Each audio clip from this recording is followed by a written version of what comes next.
How do you create your life? You get hungry for something, don't you? Who has done something in your life that once seemed difficult or impossible, and now it's part of your life? Who's got something in your life in this area? Say I.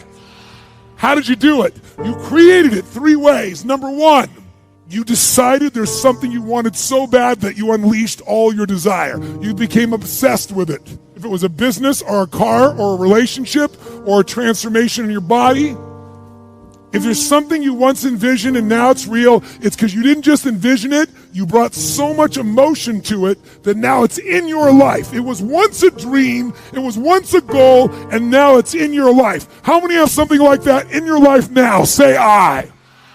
You may take it for granted now, hopefully not, but it was once just a vision. It may have seemed impossible at one time. So how did you do it? You started with a concrete vision of what you wanted, and you focused on it continuously, didn't you? Wherever focus goes, energy flows. You envisioned something, you got clear about it, and then you started thinking about all the reasons why you wanted it. You got excited about it. Said, this is what's next for me now. I want this. You may have dreamed about it, thought about it, talked about it. But when you focus on something continuously, something magical happens. You get insights, don't you? You overhear a conversation and you hear something you wouldn't have heard if you didn't have that outcome or goal that you wanted so badly. Who's ever come up with something, obsessed about it, didn't even know how to do it, and it just happened and it came together? Who's had that experience? Say I. So why don't we tap into that power now for your business and life? If you're going to change an area, you do 3 things. Number 1, you focus on it and you get clear and compelling vision for what you want. If your body's not where you want it to be, I tell you there's one simple reason. It's not your focus. No, I focus on it. I focus all the time on how fat I am. No. See, if you focus on crashing into the pole, trying not to, the more you try not to, what you focus on, that's where the energy goes, that's where you go, right? We all know that. But what people tend to do is, I'm saying focusing on what you want, not what you don't want. And not only just focusing on what you want, where you focus and say, well, I'd like to be strong, I'd like to be energetic, I'd like to be fit. It's focusing and making it compelling. If your only reason you're focusing on it is like, well, I need to lose some weight because I feel fat, versus I want the energy to burn because with that I'll have more passion, more aliveness, I'll be able to impact my children. I'll be able to, I'll be able to take the business to another level. I'll be able to have fun where I'm stressed out and tired. I'll have creativity flowing through me. You can't just focus on it. You got to create a clear and compelling future in that area that will pull you towards it, so you're not trying to push yourself. If there's an area you're not improving in, think of 3 pillars, if you would. Pillar 1 is get focused and clear. What's compelling? Where are you? Really? And don't lie. Where do you want to be? And make it so compelling you can't help it. When you wake up in the morning, you want to transform this area of your life. So the quality of your life already is better just because you are so excited about what you're after. When you do that with your body or your emotions or your finances or time or any other area, and you start focusing and you're clear, you're going to have energy. You're going to have drive. You're going to start to do something. How do you make sure what you do really works? You need the second pillar. And think of this as 3 pillars. Because, 2-legged stool is going to fall over. 1 leg, you can't sustain. Second pillar, you got to get the best. When I say get the best tools. Get the best map. Get the best mentor. What I'm looking for is, it's wonderful that you're focused and clear and excited, but if you're running east looking for a sunset, you got a problem. I don't care how much you believe, I don't care how much enthusiasm you have, you got the wrong tools. You got the wrong strategy. You got the wrong map. And so it's really critical in life, I believe, to get a map and get a mentor. Because the map very often changes, and the best mentor, somebody who's the best at what they do, they know the shortcuts, don't they? Or they know when the roads change. You don't get stuck hanging out, in the desert when you're trying to get to the ocean, metaphorically. So I've always focused on not just finding somebody good, but who's the best man, who's got the best tools. Think of that first pillar as a target. You're crystal clear on the target. And now you got the toolbox, man. You got the best tools, not rinky-dink tools, the very best. And the way to get the best, by the way, that I've done it is model someone who's already successful. All the tools I come up with, some I've obviously created, but the foundation came by standing on the shoulders of other giants. I went out and found somebody that's already got the result. Why reinvent the wheel? Success leaves clues. Find the best, figure out what they're doing, do that, alter it, find your view of it, but start with what already is working rather than starting from scratch and trial and error. But if you've got that focus, the target, and you got the toolbox, and you're still not getting what you want, it's because you got inner conflicts. That's the 3rd pillar. You've got to resolve your inner conflicts. Because as I try to explain to you, 80% of success in anything is your psychology, and 20% is the mechanics. So those inner conflicts are when you take 2 steps forward and you pull 3 steps back. Right? When you say, boy, I'm totally committed to this, but you don't follow through. This is my expertise, the why guy part. Why? Why do you keep saying you want this? You have crystal clarity, you have the tools, and you're still not getting it? There's a conflict in you. You want to be totally successful, but you're afraid at some level that if you are totally successful, you will not be loved. You'll be rejected. You want to be in a position where you have total free time and you want to build a billion-dollar enterprise. These are conflicts.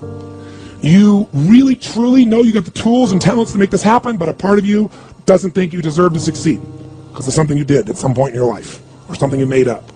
Or you think making money or being successful economically is not spiritual. And you're committed to being spiritual, and yet the other part of you, it's the inner conflicts between fighting parts.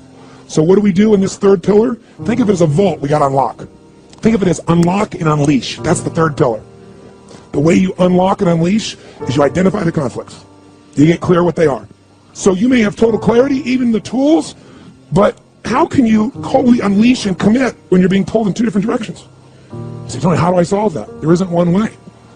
You've got to get clear about what's most important to you today, not what you think you should do based on an old blueprint, an old belief system, your parents, society, your friends. Otherwise you'll succeed and not be fulfilled. So once you identify the conflicts, now what you got to do is align. Align your life with what you really value. Align your life with what is most important to you. And then once you are in a position where you're aligned, guess what you'll do? Take action. You won't have to work at it. When everything's in alignment, there's nothing pulling you away, boom, you go for it. But when you say, I want a relationship, but at the same time, simultaneously, I want to be in a position where, I never have to, I only get what I want every moment, or I never have to commit to anything, well, then obviously you're never going to get there. That inner conflict must be resolved. Once you align and you take action, guess what's going to happen? You're going to achieve. And once you achieve, you succeed. When you succeed, I'll tell you what you got to add to it. Celebrate. Right? And then contribute. Pay it forward, if you will. As corny as that sounds. Remember the movie? Pay it forward, don't pay it back. Take what you've got, what you've learned, and bring it to someone else. And if you bring it to someone else, it continues that cycle of fulfillment, of joy, of meaning in your life. Everything works. Now here's a big one, concentration. I had to learn this. All those years ago, I'm in the shower trying to compose a letter. Found it turns out to be a strange letter. So here's what I learned to do. Save the work till you get to the office. Save the work till you get to the work. Don't try to get to the office on the way to work.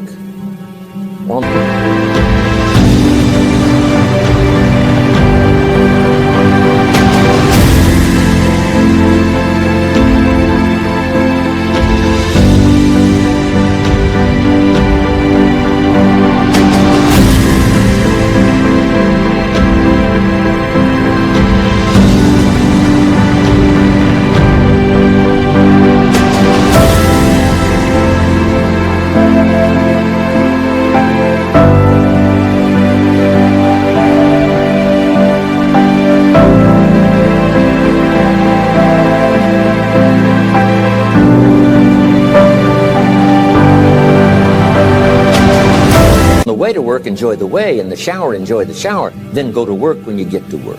I found this to be helpful. Concentration. Here's another big one. Learn to say no. I'm telling you, in such a social society we have now, it's so easy to try to be a nice person, saying yes, yes, yes to everything. Find yourself overloaded. Now you got to call and make well, gosh, all the time it takes to back out of something that you said yes to too quickly. Here's what might be better. I don't think so, but if that changes, I'll call you. Little things you can use not to overcommit yourself. My friend Ron Reynolds says, don't let your mouth overload your back. It's a good one.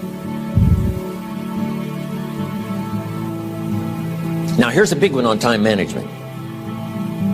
When you work, work. When you play, play. Don't mix the two. Don't work at play. I used to take my family to the beach and I would bring my briefcase.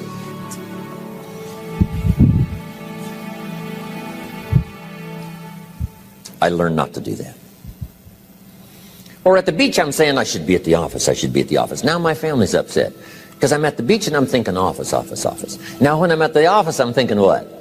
I got to get my family to the beach, the beach, the beach. So things are not going too well at the office because I'm thinking beach, and things are not going too well at the beach because I'm thinking office. Here's what I learned to do. At the beach, be at the beach. At the office, be at the office. When you work, work. When you play, play. Don't mix the two. Don't work at play. Now here's one of the most important ones. Don't play at work. Work is too serious. You don't want the reputation of being the office joker. It's not a good one. Yes, there's time for some pleasant stories. Yes, there's time for a little humor. Yes, best if it's a happy office, of course. But I'm telling you got to be serious about work, because you're parting with a piece of your life for the work you do. Your work costs you a piece of your life. Here's what it's called. Serious business. Not grim, not unhappy, but serious. See? Don't play at work.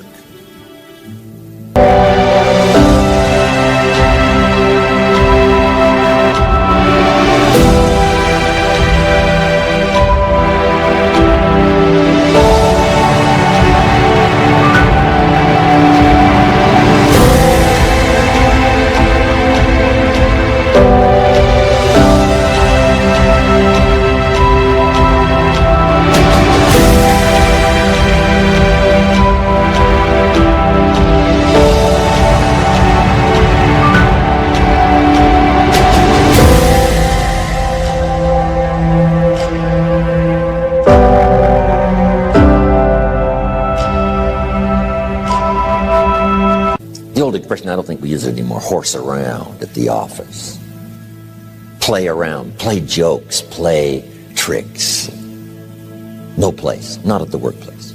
At the beach, yes. At the bar, yes. Somewhere else, not work. You got to treat work with all due conservative passion, because it's leading you to your future. Here's another key phrase. All work is good. You may not like your job, but if it's the stepping stones to get you to where you want to go, you got to appreciate your job. You don't have to have a passion for your job. Here's the ultimate passion, a passion for incredible success in every department of my life. That's the passion. But don't look down on some menial job you have to do to finally get you to where you want to go. No job is menial. No job is not, every job is noble. Training life for pay, making a contribution to society.